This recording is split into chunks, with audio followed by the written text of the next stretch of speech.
Welcome to this episode of the Million Dollar Mastermind. I'm Larry Weidel, and before we get started, if you want to know exactly how to win again and again, go to weidelonwinning.com/webinar now to watch something I've put together for you. Now let's get going into this episode of Million Dollar Mastermind.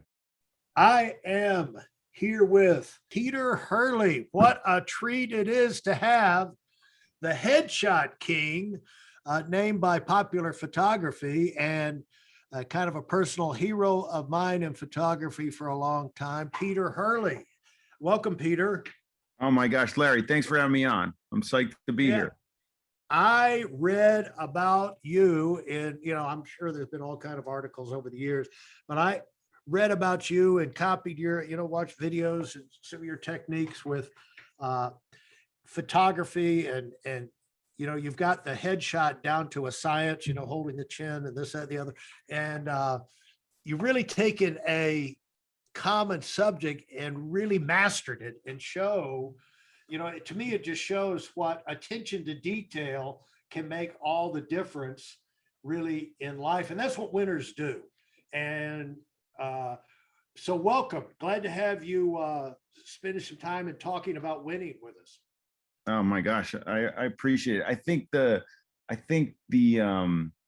thing for me is that I found that niche. It was like finding the headshot thing and then focusing on that and becoming the absolute best that I could in that genre was really what it was, and that gave me a lot of juice and a lot of things to go after, especially here in New York City. I was a struggling actor, and I was like a model actor bartender dude. And I was like, I had done the headshots and I saw what was being taken out there. And I was, encouraged actually to pick up a camera. So when I picked up the camera, I was like, I'm going for this. And I think being focused on just that was really where the success started. Because I didn't waver and I didn't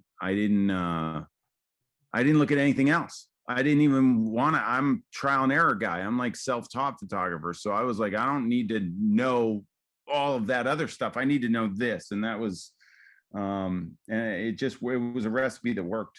It was cool. And how did that come to you that, lots of all the competition in the world in New York, everybody wants to be an actor. Everybody wants to be everything. And, but how did it come to you that I'm going to find this one thing and I'm going to get known from doing that? It was funny. I was just trying to make a buck at first. I was like, all right, well, I don't want to be bartending anymore. And I wanted to focus on an acting career, which I don't know. I think the acting that I did, I just was not cut out for that. So when I picked up a camera, there wasn't any thought of, whether or not I just thought I was dabbling, but I fell in love with it. And then I don't feel like I work. Like I really don't. Like I take pictures for a living and it's phenomenal. It's just great. And it's escalated into me, being able to travel around the world, teaching it and talk to people about their appearance and do some cool, interesting talks and educate people on how important their picture is and how important their relationship with their appearance is and that kind of stuff. So I'm just having a blast. And I think that, again, it was, I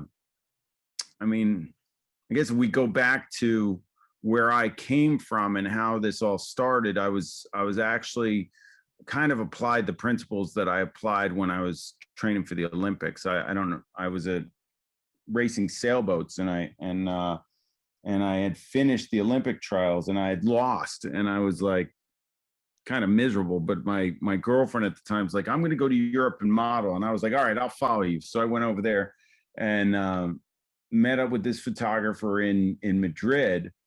And he took some pictures of us and he said, hey, I'm going to teach you how to use a darkroom. And I had taken photography in high school and I had worked in the darkroom a little bit. So I was like, oh, I think I used to like that. Even though I looked at one of my old report cards and my photography teacher checked off lax enthusiasm. I was like, oh my gosh. I gotta find that and frame it. So this guy, Ramiro Montoya, took me under his wing. I bought a camera over there and I came back to New York and I was like, he had taught me how to use a darkroom and actors' headshots were all black and white. So I threw it in my mom's basement and I would shoot in New York all week. And she lived out in Jersey. I'd drive out on weekends and do my processing. And what I saw was, the opportunity. I saw what the top of the game was, like what people were charging, which was like around $1,000 a headshot or whatever. And I had been fortunate enough to work as a model with the likes, like the top of the game, which, Bruce Weber was my inspiration and he encouraged me to pick up a camera in the first place. But I did this polo ad with him. So I'm on the set of Ralph Lauren, like hanging out with Bruce Weber, and the ad of me sailing my boat went all over the world. I ended up having this modeling career. So I kind of, when I picked up the camera, I was like, I'm just looking at what the top of the game was and then what the top of the game in headshot land was and kind of gauging where I fit in.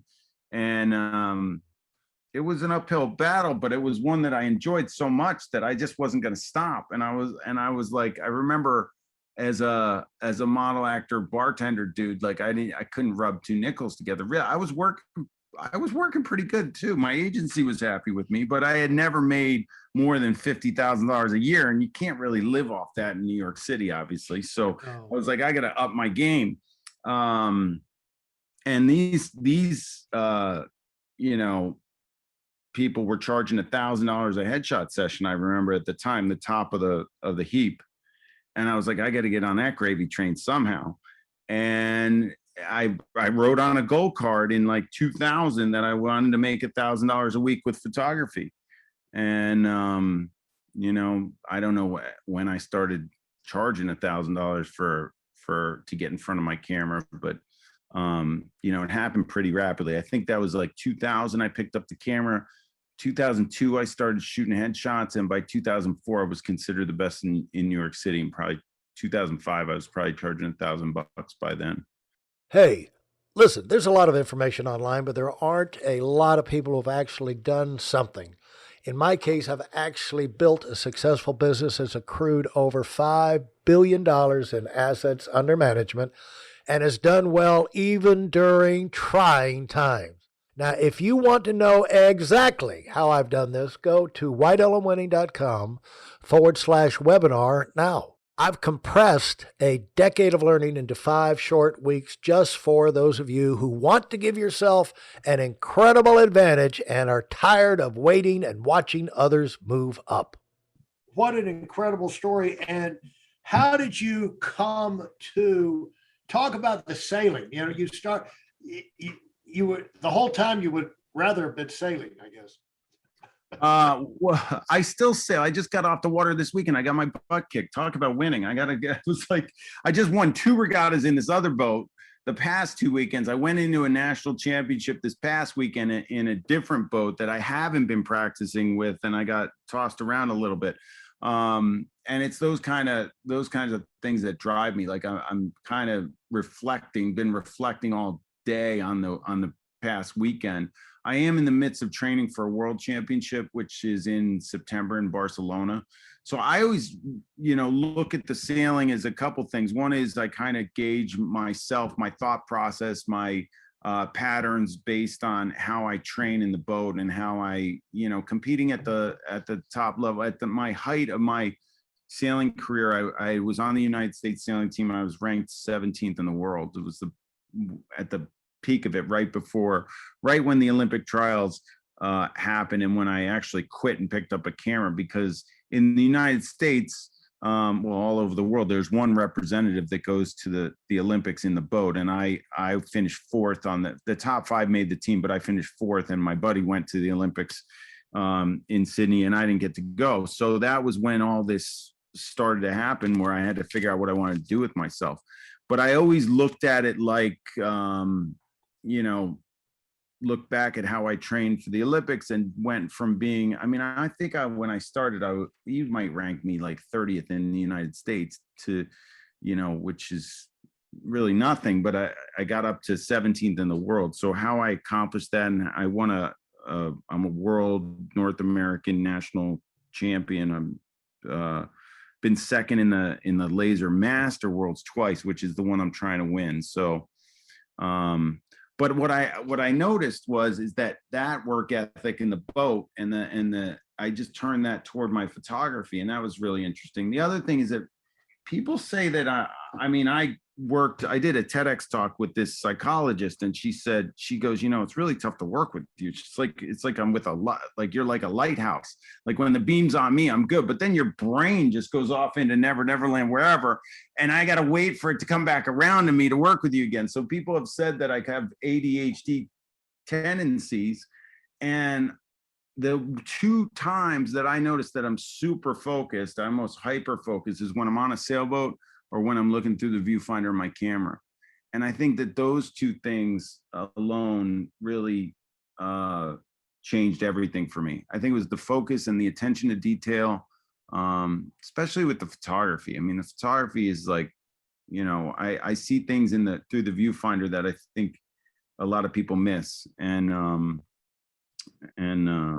I think that's super important. So just loving what I do, and then putting that attention on the things that I deem most important, which are the little things, the little minutia that people miss. And I think when you miss that stuff, that's when you see other people taking off in areas, and you're like, why is this not happening to me? And I think it's because the attention to detail is not there. I like to have massive attention to detail on whatever I'm working on.